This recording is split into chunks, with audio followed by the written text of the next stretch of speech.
สวัสดีอีกเทื่อนึงพี่น้องเลยครั้งแรกได้มาเห็นไอ้น้องว่าซานูสั่นนูได้นูอันเขาบวกให้มานี่บ่เจ็บเฮ็ดเอาเฮาสิถามอันได้ฟังอยู่บ่เพลงโดยฟังแล้ว ดองน้ำตาโดยฟังกดให้อยู่บ่จะถามมึงจักเทื่อแล้วฝากจักเทื่อหลายเที่ยเลยจนจืดเลย อ้าวแม่นซะบ่อ้าวทอนนึงเพิ่นบอกว่าจื้อได้ 2-3 คำก็ได้เอา อ้าวเอาเบิ่งจักทอนนึงเพลงหน้านี่สิเอาน้องนูได้สั่นเนาะเห็นป่ะนี่ แดงแต่มันว่าอย่างหนึ่งก็ช่างเขินว่ามันเป็นตอเนาะหอมเลย หอมไม่สังมันเป็นแบบ โอ้สุดยอดดี มันเป็นแบบกุ้ยข้วย หอมปีกนวลหอม แม่นวะคักเว้ยฝุ่นไปหาไอ้น้องหาไอ้น้องเอกอย่ามาหาข่อยไปพอได้อู้สำเร็จเสร็จ ได้จะคลองใช่ ให้เป็นเจ้าของ บ่ได้เด้มาเจ้านี่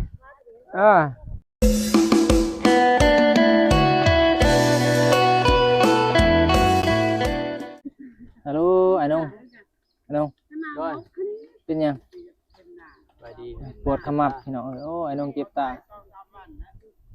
เจ็บตาแต่ว่าแนะนำในแถมเด้อเนาะแต่ว่าลูกสิไปห้องหมอก่อนเมื่อยเด้เขาห้องหมอไปตรวจตอนนั้นไปซักยาก็ไม่แน่แหละตาวันนี้เฮา มาบัดเบาน้องสินอนดึกแน่บัดนี้เฮาตัดคลิปแน่แล้วก็ตอบคอมเมนต์แน่แล้วก็ดินโทรศัพท์ไลน์นะว่าแท้ ถึก เพ แซง ราะเขาเป็นยูทูบเบอร์นี่แหละสิดินโทรศัพท์ไลน์เราก็ต้องตอบคอมเมนต์บ่จักตอบบ่จักตัดคลิปตัดหน้าปกนี่แล้วบัดนี้ตอนที่เบาน้องเจ็บตาก็เพิ่นว่าอิหยังกู้ข้อมูลอีเมลนี่บ่ได้นอนดึก3 มื้อบ่ได้นอน เป็นโดนแล้วบ่ 3 มื้อนี่แหละ ฮะเป็น3มื้อ มันขึ้นเด้ ตาแดงแห้งได้พี่น้องบ่ขออนุญาตได้บ่ มันแพ้ ได้เบิ่งได้บ่ ได้โอ้จีโพดเลย บ่สิเบิ่งอันนี้คือ เห็นป่ะนี่ ตาแดง แต่มันว่าอย่างหนึ่งก็ช่างเขินว่ามันเป็นตอเนาะเป็นตอเนาะตอกระจกเนาะ หมู่กันจอกจกถึกแซงถึกลม นี่บ่ได้นี่เป็นแดดยังก็บ่ได้เลย ไปนั่งอยู่ห่มปะ ฮะ ไปนั่งอยู่ห่ม บ่มีโฮมมาเลยเดี๋ยวนี้ อันนี้หมู่หันห่มเด้ ย่านอยู่บ่กล้านั่งไกลซะ เออ ย่านทาก นั่งในนี้ ตอนสรุป คืน บ่ อะไร ยานหรือบ่ยานว่าถาม อันเยืองพี่น้องสิย่านจับได้อยู่แต่อันเยือง สัมพ่อจังบ่ไปเฮ็ดสวนกาแฟเนาะ ได้เฮ็ด เออ ได้เฮ็ดเด้มีสวนอยู่ มีอยู่หักว่าทิ่มไปพันเลยว่าซั่นปลาธรรมชาติว่าซั่น มาไผฮะมันใหญ่แท้ อืม ข้าวต้ม ข้าวต้ม โอ้ นี่พี่น้องมื้อนี้ เสร็จบาดนี้ มาสวนไอ้เตียง มาซื้อข้าวต้ม มาเบิ่งเขาเจ้าเสียหญ้าแล้วบะเมกซื้ออันนั้นมาให้ทำไมอะน้อง ฮะ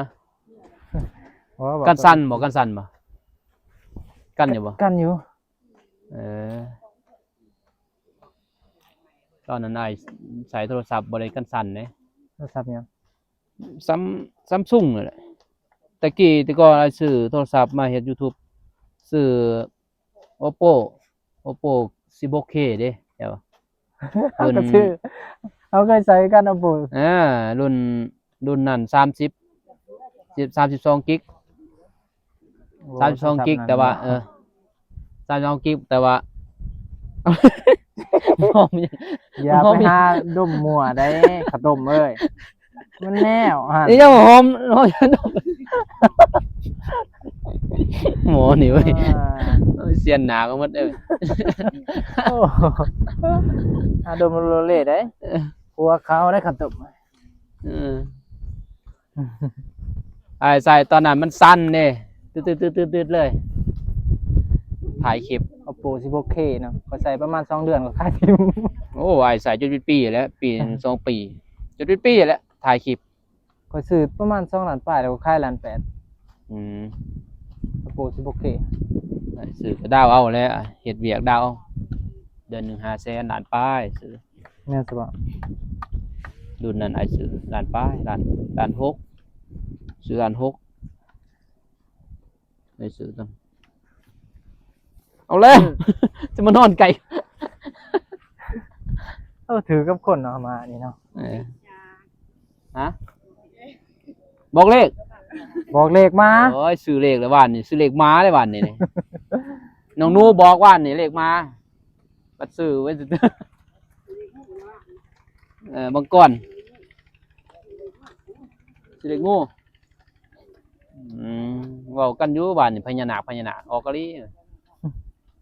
ขอเลขก่อนเด้อว่าหั่นซองหูอยู่ โอ้ถัง เอ้ยออกพญานาคก็ดีนาคบินเนาะบอกเรื่องพญานาคซ้ำมาบอกเลขแล้วบานเนี่ย เอาซื้อหมด 30,000 บอกเลข คะแนนได้ตัวนั้นอาศัยคะแนนเอา บอกเลข FC บานเนี่ยว่านนี่เด้บอกเองว่านนี่ก็มันออกว่านนี่นี่ไปเบิ่งวันนี้น้ำบอกบ่อซ่องบ่อบอกน้ำรอดพื้นพี่น้องเอ้ยส่วนบ่อเตียง นี่สิแล้วเลยเด้ พุ่น สิแล้วเลยมันมา ยาก ถ่าย แล้ว กล้องสมุไอ้เตียงเราอันนี้เป็นวันบ่คือจังได๋ ใช่ นี่นะจ่ายเขา จ้างเป็นวันหนึ่งแสนหนึ่ง คนเบิ่งเนาะเบิ่งนะวันแสนปลาย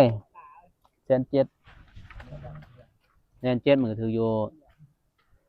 ได้บ่200 บาทได้เนาะ ได้แล้วเว้ย 262 1.3เนาะ200กับ1.3แม่นบ่1.5นะ150 บาทแม่นบ่ แม่ 150 160นี่แหละมาลงบ่ฮู้หรอก อันนู้นแล้วแห่งหูดีกว่า บ่เก่ง บ่เคยไปไทยพี่น้องแต่ว่าไล่มั่วๆเอาแหละแต่จับโทรศัพท์สิฮู้อยู่ บ่บ่อาจารย์ยังบ่เคยจับเงินบาทเนี่ย แต่ว่า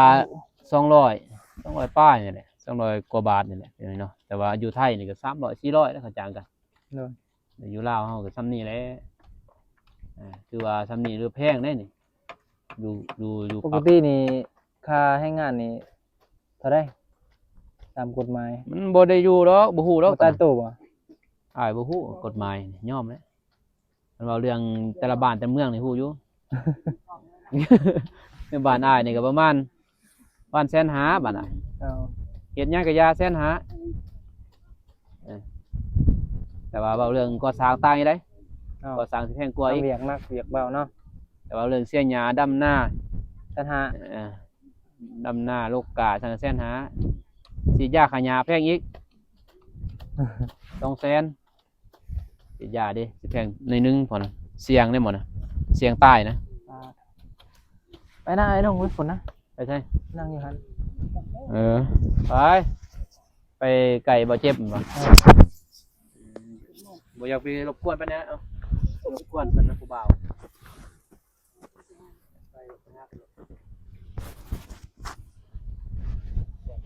มาไอ้ลงมา เอ้าทางบ่จักบ่มีติเนาะ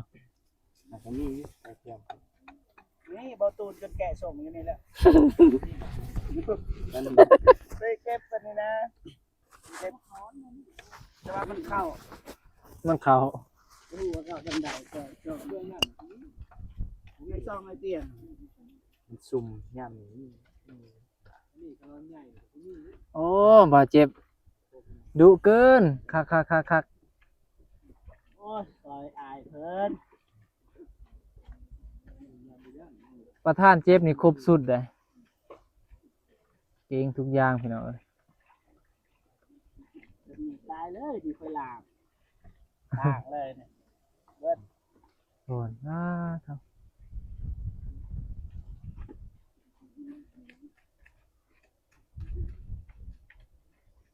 ผู้ใดนี่บ่เจ็บนี่นะนี่ฮู้บ่ สามโมงเมฆคอยบ่มีใหม่นะคอยว่าเดี๋ยวจะบ่ได้ยิน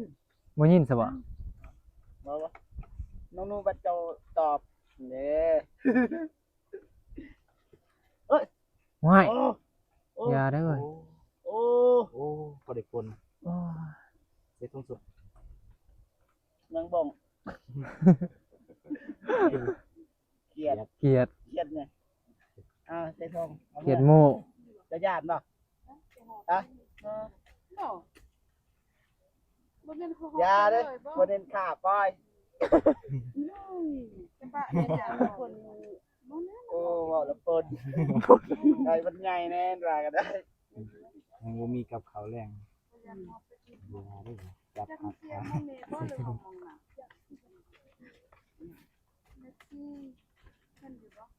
เอาบ่มีเล็กแหวกเนาะข่อยเคยไปเสียมันเด้ข่อยเสียหยามัน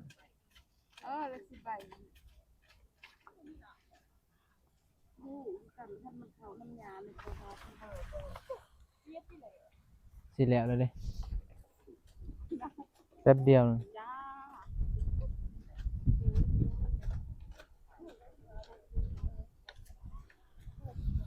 จัดเลย ฮะ เคยเห็นอยู่บ่เนี่ย บ่แหละ บ่ฮู้บ่ ผู้ใดล่ะบ่ฮู้นะ โอ้บ่ฮู้ผู้นี้เบิดแล้ว จักแหละบ่ฮู้ไอ้น้องก่อนโอ้ไปเบิ่งไอ้น้องเฮ็ดหยังก็บ่ฮู้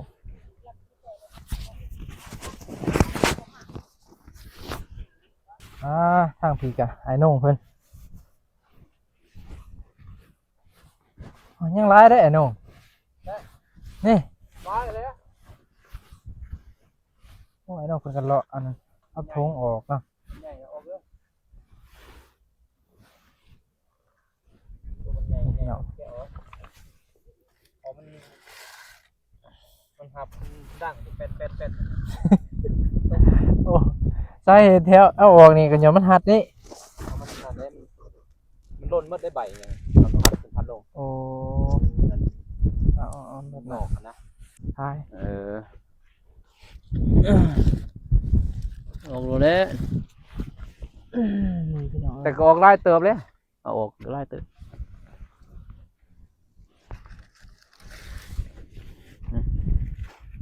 ส่วนไอ้เตียงอาศัยซีโอเล่าวกลาง แต่ว่ามาตั้งบริษัท อยู่เล่าวใต้โอ้บ่ได้ตีตัวนี้ ต้น โอ้ยเนาะโอ้ยตายผมอยากขึ้นเด้อมานี่เด้อ ขึ้นไปเลยเว้ย ระวังเลย ว่า มันจะบอกเลขเจ้าจักเจ้าทุกคน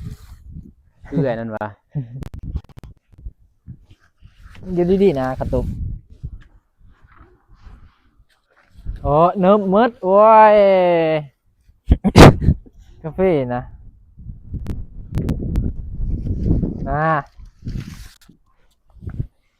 นี่ซอยนี่ติโอ้ยนี่เอาตัวนี้ออกไว้นี่เห็นบ่อาบทิมโอ้เป็นเว้ย บอกง่ายนะบอกงอนซ่อนง่าย เนาะจะได้เลี้ยงอยู่มาแบบนี้เลี้ยงพอได้แพงมันประตูนแพงไก่ประตูนเสื้อบ่ บอกเลี้ยงไก่ แพงไก่ พวกนั้นมักเลี้ยงไก่มาตัวนี่บ่มักได้ บ่มักเลี้ยงสัตว์บ่ เมียอีต้นนั่นน่ะ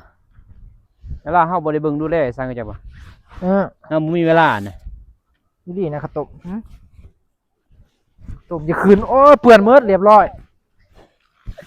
ยังจะว่าน้ำมันให้คักเลย บ้าเปื่อนกูไปยังอาบน้ำต้นนี่นะเว้ย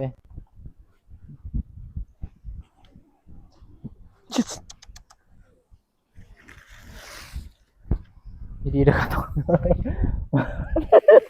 บ ก็กลใส่บ่ กล้องใส่เอาไปได้กับงับบ่ได้ เอาไว้ได้มันบ่ไว้เนาะ นี่เอาไปทีมเอาขาบไปทีมนี่นะเอา ไหวเด้ โอ้คักเว้ยฝุ่นไปหาไอ้น้องไอ้น้องอีกอย่ามาหาข่อยไปพอได้ อู้สำเร็จเสร็จ ได้ สิ้น เจ้าของใช่ ให้เป็นเจ้าของ บ่ได้เด้มาเจ้านี่ มันคืนข่อยจ เสี ริง ยโตหมดแล้วค่อยนี่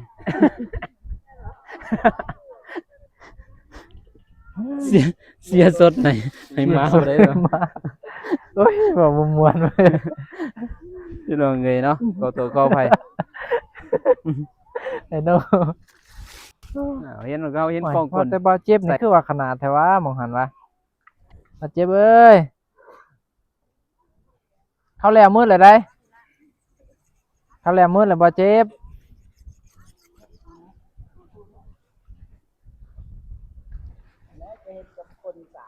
แบตบ่หมดบ่ แม่นซะบ่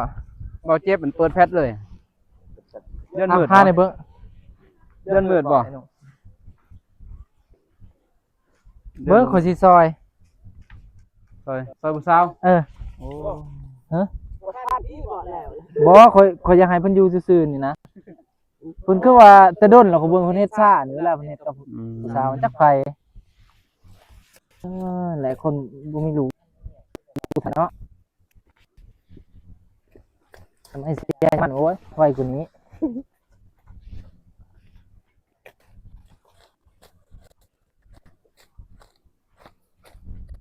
สบายอยู่เกิดเป็น เห็นหน้าเห็นตาว่ะ น้องเนาะเกิดเป็นเจ้าสบายบ่อึดเห็นบ่เสียงเห็นบ่เกิดเป็นน้องนัวสบาย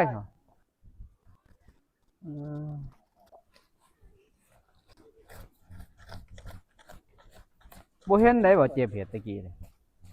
เนาะมื้อนี้แหละโอ้ปาก เหี้ยบ่ถึงแล้วโอ้ปากเออ โอ้คักเว้ยเมื่อ เอา สิ ยางแล้วยางเมื่อได้จังได๋ ที่พักอยู่มันอย่าเดินไปแล้วอายแล้วก็ตัด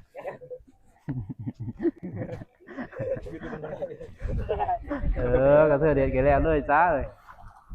เอาเลย อ๋อตบมือ ตัวมือนู่น เออมันเยอะควัน น้องหนูบ่ นะบ่เจ็บบ่แม่นเราบ่เฮ็ดใดเราก็เฮ็ดอืมน้ำเจ้าบ่มีเอาแล้วเออ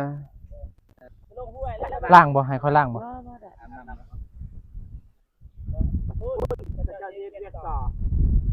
สิอาบน้ำบ่ เฮ็ดเวียกต่อบ่เอ้า ไปอืมแล้วยังลายอยู่ คิดว่าแล้วครับคิดว่าสิให้เมีย กันสั่นติกล่องจันทพร ฮะ บ่กันติ กัน กันบ่ แม่ คือว่ายิงๆๆอยู่ ลองกดเบิ่งติแม่นซะบ่กดเบิ่งหั่น ไปกันสั่นอยู่นี่มันก็บ่เป็นหยังก็ถือว่าดี แม่นอยู่นี่บ่สั่นอยู่นี่หันสั่นบัดมันอันนั้นแหละมันบ่สั่น เอออยู่กันนะเนี่ยดึงเลยเต้นี่เออ ได้บ่ไอ้น้อง ได้โอ้ ได้เสยเอาเขาจะ มันเจ็บเนาะล่างก็ตีว่าตีนไว้ บ่เป็นหยังดอก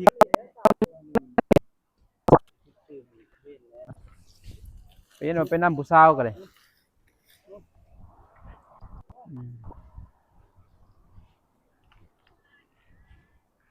แล้วสิแล้วเด้นี่ ผู้นั้นบ่น้องหนู น้องหนูเลยเอ้าจันทพรบ่เคยมาบ่บ่เคยเข้าไปหาบ่ บ่ คือว่าบ่เจ็บพาไป น้องหนูบ่ อืม ขอยเห็นครั้งแรก อันแล้วที่พวกอาไปซอยเพิ่น โอ้ นั่นแหละเฮือนเพิ่น เฮา เฮือน บ่ ที่ไป ฮู้ ซอย ได้เฮาบ่ฮู้ นี่แหละ เดี๋ยวเฮาสิถามเราเดี๋ยวเราสิถามเฮาบ่ฮู้อีหลีงามขึ้นหน่อยน้องเนาะ ใส่ กาแฟ ตีดอกยิงใส่เองนี่ปุ้ยก็ยังงามนี่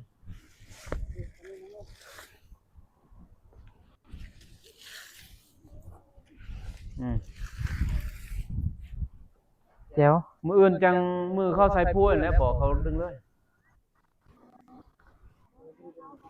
เนาะ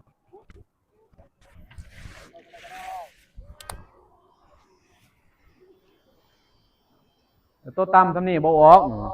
อืมแต่ตัวนี้มันได้แล้วนี่เนาะมันแตกงาหมดเดี๋ยวได้แล้ว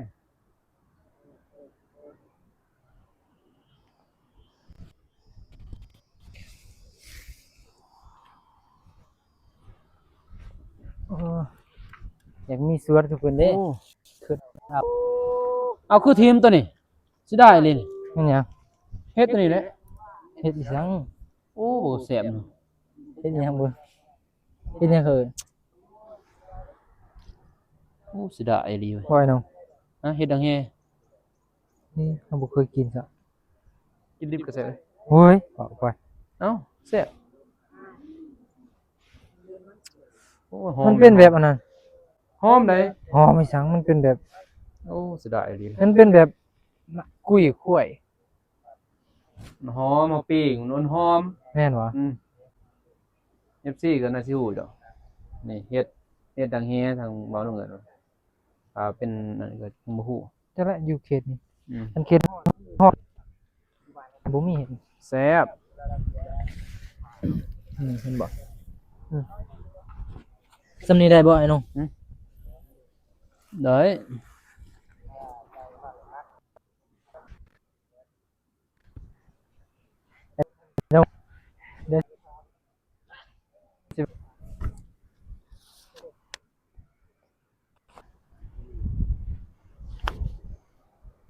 ฟ้าเปื้อน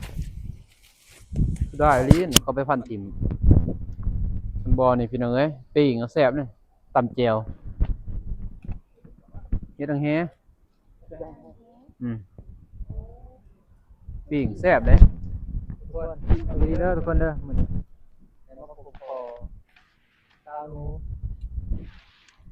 บ่คิดว่าเป็นเพิ่นขออนุญาตเด้อได้บ่ ปิ้งมา ตุ๊กบ่ เอารูปไปจังซี่เอาดึงมาอีกขออนุญาตเด้อทุกคนเด้อเอ้ยสวัสดีอีกเทื่อหนึงพี่น้อง เลยเสื้อ ครั้งแรกได้มาเห็นไอ้น้องว่าซาวนูว่าซั่นนูได้นูอันเขาบวกให้มานี่บ่เจ็บมานี่ ว่าเลยเนี่ย มาจับให้ เอา ขออนุญาตตากล้องบ่ได้อันนั้นบ่ได้มีตากล้องเด้ มียังไว้ดีเด้อนั่งเลยนั่งก็ได้ เอาถอดได้บ่ บ่ได้ บ่ได้บ่ สลาม สลามอันซาวนูเขาให้เป็นนางเอกเพลงกันแต่ว่ามีคอมเมนต์นั่นตัว แม่น โอ้วันนี้มาหอดจอดเทิงแล้วพี่น้อง นี่แหละสิเป็นนางเอก ว่าสิเอาเพิ่นเป็นแต่ว่าเนื่องจากน้องเพิ่นมีเวียกหลายแล้วก็มีลูกนะมีภาระหลายแล้วก็ จะฮู้บ่นี่แหละ แม่น ว่าเฮาสิเอาเจ้าเป็นนางเอกนะเบื้องต้นนะ แล้วฮู้ข้อยก็บอกแล้ว อ๋อ แต่น้องเพิ่นบ่วาง มีพลาร้ายเอาบ่ต่อบ่เจ็บ เพลงใหม่เว้ยเพลงใหม่ แล้วก็เพราะว่าทีมงานเฮาอยู่หันมันมีหลายถ้าเฮาสิมาทายอยู่นี่เฮาสิแห่ทางนั้นมามันก็ไกลแน่แล้วก็ใช้จ่ายหลายให้อยากให้น้องนูไปทางนั้นเพราะว่าทางนั้นหลายคนเนี่ยว่าน้องนูเพิ่นบ่ทันก็เลยว่าเอา มีรถ อืม เอามีรถแล้วไม่ได้นี่ได้อีกแล้ว FC บอกว่ามาหาน้องหนูแหน่เขาบอกได้เฮาบ่ฮู้ไกลไปไกลมาพวกนี้ก็มีแต่4ทางนะเฮาบ่จักแล้วทีมงานเนาะบ่เจ็บแล้วอ่ะสิเด้อยู่นี่จักอยู่ไสอยู่นี่ นี่มีแต่จังซั่นแหละเพราะว่าเขาเจ้าจ้างน้องนูมาเสียหญ้านะ อยู่ดนบ่ได้บัดนี้คนอื่นเฮ็ด เอาเฮาสิถามอันได้ฟังอยู่บ่เพลง โดยฟังแล้ว ดองน้ำตา โดยฟัง กดให้อยู่บ่ จะถามมึงจักเทื่อแล้วฝาก จักเทื่อ หลายเที่ยเลยจนจืดเลย อ้าวแม่นซะบ่อ้าวทอนหนึงเพิ่นบอกว่าจื้อได้ 2-3 คำก็ได้เอา อ้าวเอาเบิ่งจักทอนหนึงเพลงหน้านี่สิเอาน้องหนูเด้ซั่นเนาะ ได้เฮ็ดบ่ เออ เว้าแล้ว กันได้เฮ็ด ก็เว้าได้จังน้อยว่าบ่เว้ายาก เว้ายากได้FCนี่ ซอย เอา เนาะ จริงเด้ กันมีบุญพี่น้องคันบ่จันมีบุญ FC มาเม่นหลาย มีคนซัพพอร์ตเฮ็ดรอดเนาะ แหม โดย ถ้ามีสปอนเซอร์หยังเฮ็ดเพราะว่าเฮาก็คือฮู้เฮ็ดเพลงเฮาใช้เงินนะเอาใช้เงินเฮาก็ถ้ามีสปอนเซอร์บ่ไม่เห็นครั้งแรก บ่นงบ่บ่เตียงบ่ อ่าบ่เมฆบ่เนาะ คอื่ว่าเป็นว่าทีมงานเฮานี่ใครก็ได้ แต่ว่ามันใส่แพงคืออานงเฮ็ดเพลงเบิดเท่าไหร่ 6ล้าน นั่นโอ้ยหมื่นฉะนั้นแหละยากสิมีเพลงต่อไปปล่อยเฮ็ดวิวเอา หมืดเนาะ ป บ่ ระ เหลื มา อ ณเฮาจะได้50ล้าน บ่ 50 ได้ ล้าน นั่น กี ได้ บ 6ล้านมันบ่ได้บ่มีค่าใช้จ่ายหลายเด้อายบ่ได้เฮ็ด MV เด้ เด้อ ค่าเฮ็ด MV ของน้องนี่ประมาณ10 เด้อ ลิปซิงค์ซื่อเนาะ ซื้อได้ไปเอาคลิปมาตัดเอาแต่งเอา อันนั้นยังเบิด6ล้านนะ มันละล้านเลี้ยง2คนซื้อบ่ได้เลี้ยงหลายเด้ เด้อ เสียหลายเนาะ แล้วคันทุกเจ้านี่ห้อยไทยได้ 10ล้าน บ่ช่วงนั้นมีค่าแต่งเพลงแม่นบ่ค่ามิก มี ค่าอัด แล้วก็เลี้ยงนักร้องผู้หนึงแล้วก็เลี้ยงผู้ไปนำผู้หนึง FC ก็คอมเมนต์บอกให้แต่งเพลงให้สาวหนูแต่งแบบได้ให้สาวหนู เพลงอกหักเลยบ่ให้บ่เมกเล่นอีเบกับเจ้า ยังบ่แล้ว ยังบ่แล้ว ถอดให้ FC เบิ่งติจังนั้นเขาว่าบ่แม่นสาวหนูอีก แหม่ ถอดออกหน้อยหนึงได้บ่ ถอดหมวกออกก็ได้ สดมากกว่า เอ บอก อ อะไรแล้วชื่อแล้วเนี่ย ชื่อซะบ่บ่ข่อยอยากเห็นอยากก็บ่เชื่อ เห็น บ่แหล้ว แอบพูดไปนะ เขายังบ่ฮู้ได้ว่าเป็นสาวหนู คอยพูดแล้ว อีหลี มันจะให้เสียหญ้าซะ อาจจะผิด อาจจะ เอาล เสี ง ย บัดหนึงให้เขาเบิ่งอันนี้พี่น้องอ่า เห็นครั้งแรก เจ้าหนู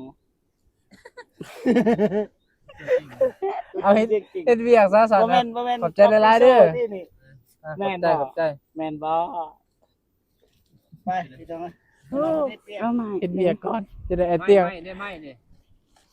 อันนี้ไม่บ่เจ็บเอาคุณหลายๆ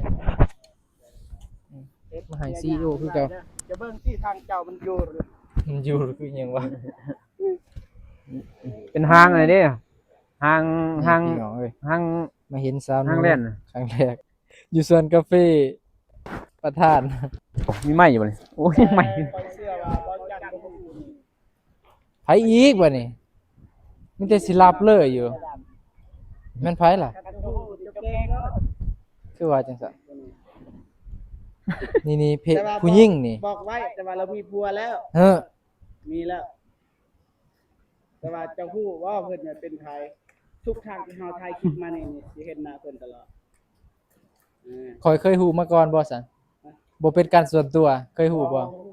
แหน่สิให้ฮู้แล้วก็ยอมแล้วบัดนี้ จะเคยมาทางนี้เนาะ เบิ่งคลิปเอาเจ็บจะชู้ เฮาถ่ายตลอดคลิปบ่เตียงเห็นตลอด นี่คนนี้นี่บางวัน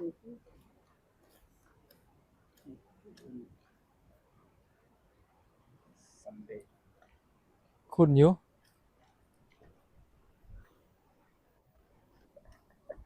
เคยเห็นอยู่ในคลิป มีคน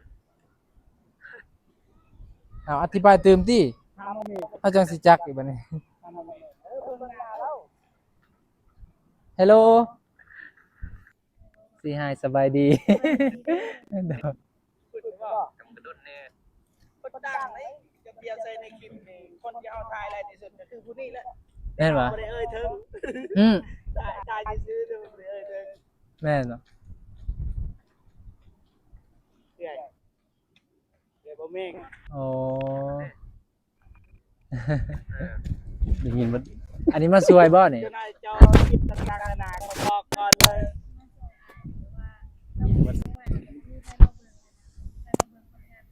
เลยโอ้ไม่บ่ยินเนาะ มาอยู่พี่ เอายาแล้ว เจ้าก็สิไปก็ โดโดยโอ้พี่น้องบ่มีไผนำพาพี่น้องเอ้ยวันนี้ไอ้เตียงก็อยู่ใกล้แล้วก็เลยมาเบิ่งมาซอยนำบ่เจ็บเนาะ แต่บ่เคยจ่ายเงินให้เพิ่น บ่เคยจ่ายเงิน ว่าไป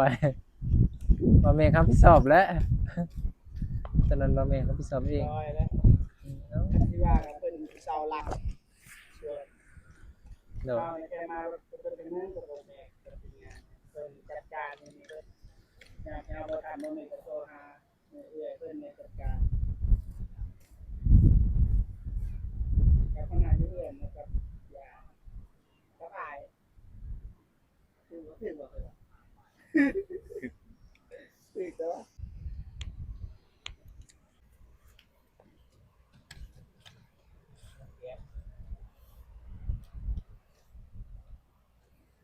อืม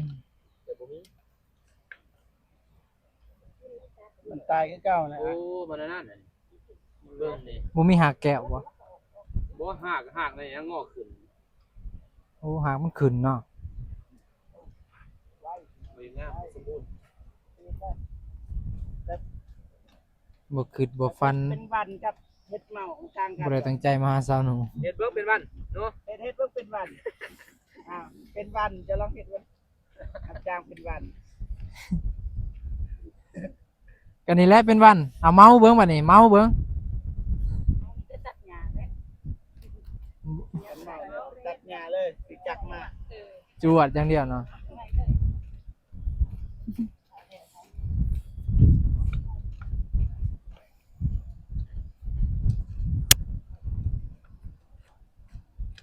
ประมาณนี้ เวียกนี่ก็ยังหลายอยู่เดี๋ยวจะน้อยอ้ายนุ่งเพิ่นสิหอบซวย บ่ได้หอบดอก บ่หอบบ่ เอาคนบ่ตกบ่หอบ จ้างรายเดือนแล้ว เอาคนตกก็หอบเด้ ฝนตกอย่าหอบ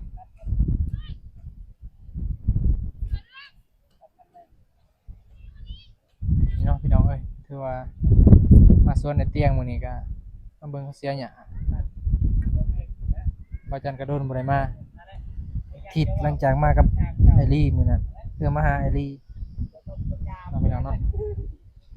แต่ว่ามื้อนี้ก็ถือว่าโชคดีได้มาเห็นสาวหนู14ก็เคยบอกอยู่ว่าให้ประสานหน้ากับสาวหนูแหน่ นี่ต้นนั่นน่ะได้ขา กับนางเอกอยากให้เป็นนางเอก MV เนาะพี่น้องเอ้ยมื้อนี้เราก็ได้มาเห็นแหละตัวจริงของสาวหนูถือว่างามพี่น้องงามอีหลีอ่ะพี่น้องเอ้ยเนาะถือว่าสำหรับคลิปนี้ก็ตามที่ท่านผู้ชมเห็นพี่น้องที่ได้ก็ฝากทุกคนให้กำลังใจให้ทีมงานคือเก่าโดยเฉพาะบ่าวจันเองเนาะพี่น้องสองน้อยๆ ส่วนนี้รู้สึกว่าวิวก็บ่ค่อยดี เก็บบ่ มาทางพี่และฝากเนื้อฝากตัวทาง CEO ลาวไต่คือเก่า ไอ้มืออ้าวแม่นแต่ว่าส่วนกาแฟหันจนบ่อยากเฮ็ดเว้าอีหลี คือ แหละ กันคือกันนี่แหละเฮ็ดคือกันนี่แหละแต่ว่าแต่จ้างหมู่นั่นแหละเฮ็ดเพราะเขาบ่มีเวลานะบ่มีเวลา แม่นจะบอกได้ยินข่าวว่าฮอด2 3พุ่น ได้ไหน ส่วนกาแฟคือว่า สอง 2บ่ สองบอลบ่ตัวนะสองบอลแต่บ่กว้าง กว้างปานใด บ่ได้ซ้ำนี้สองบอลสองบอลแต่บ่ได้ซ้ำนี้ 2บอลบ่ได้ส่ำนี้ โดยอีกตาหนึงนั่นแหละ เฮกตาร์หนึง รวมหมดสองบอลอีกตาหนึง 4,000 ตารางเมตร ประมาณนั้นนะ 10ไร่พี่น้องเอ้ยอันไทยเขาสิ บ่ถึงนะ อืม 6ไร่ซื้ออีกตาหนึง เฮกตาร์หนึง6ไร่บ่ อืม เอาคือว่า10ไร่ บ่ถึงได้บ่เพิ่นไร่ดิตาม FC เพิ่นไร่นะ แม่นบ่ อืม โอ้ อีกตาหนึงก็6ไร่เพิ่น FC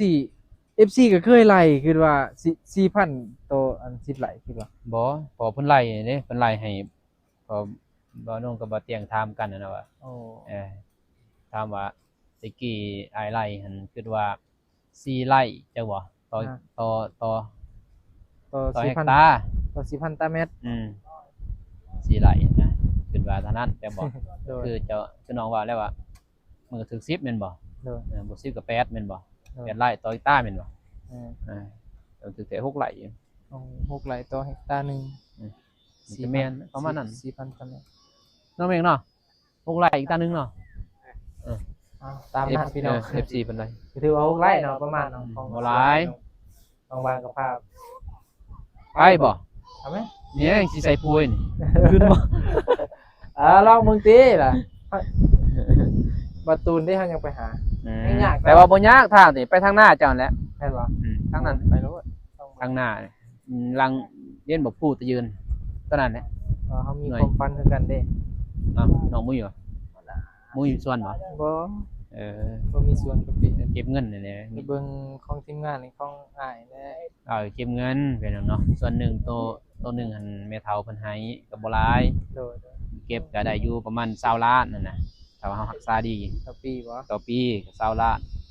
แต่ว่าตัวอ้ายซื้อก็ได้อยู่20ปลายล้านตัวบนพ้นถือผลกระทบนั่นแหละต่อยเว้าเงินก็30ล้านบ่น้องซื้อ35ล้าน